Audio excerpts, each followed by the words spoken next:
പ്രിയ നടി ആശുപത്രിയിൽ. പുതിയ സിനിമയുടെ ചിത്രീകരണത്തിനിടെ പ്രമുഖ ചൈനീസ് നടി ചാവോ ലൂസി കുഴഞ്ഞു വീഴുകയായിരുന്നു. ഉടൻ തന്നെ ആശുപത്രിയിൽ എത്തിച്ചു. വാർത്ത പുറത്തു വന്നതോടെ പ്രാർത്ഥനയോടെ നിരവധി ആരാധകരാണ് സമൂഹമാധ്യമങ്ങളിൽ എത്തുന്നത്. ലൂസി അഭിനയിച്ചുകൊണ്ടിരുന്ന പ്രൊജക്റ്റുകൾ താൽക്കാലികമായി നിർത്തിവെക്കുകയാണ് എന്നും നടിയുടെ മാനേജർ മാധ്യമങ്ങളെ അറിയിച്ചു. നിരവധി ശ്രദ്ധേയമായ സീരീസുകളിലും സിനിമകളിലും വേഷമിട്ട നടിയാണ് ചാവോ ലൂസി. 2016 താരം വിനോദലോകത്തേക്ക് ചുവടുവെച്ചത്. Hidden love, love like the galaxy, who rules the world എന്നീ സീരീസുകളിലെ പ്രകടനങ്ങൾ താരത്തിന് ആരാധകരെ സൃഷ്ടിച്ചു.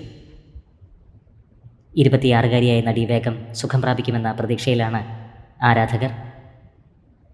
നിരവധി പേരാണ് പ്രാർത്ഥനകളോടെ സമൂഹമാധ്യമങ്ങളിൽ എത്തുന്നത്.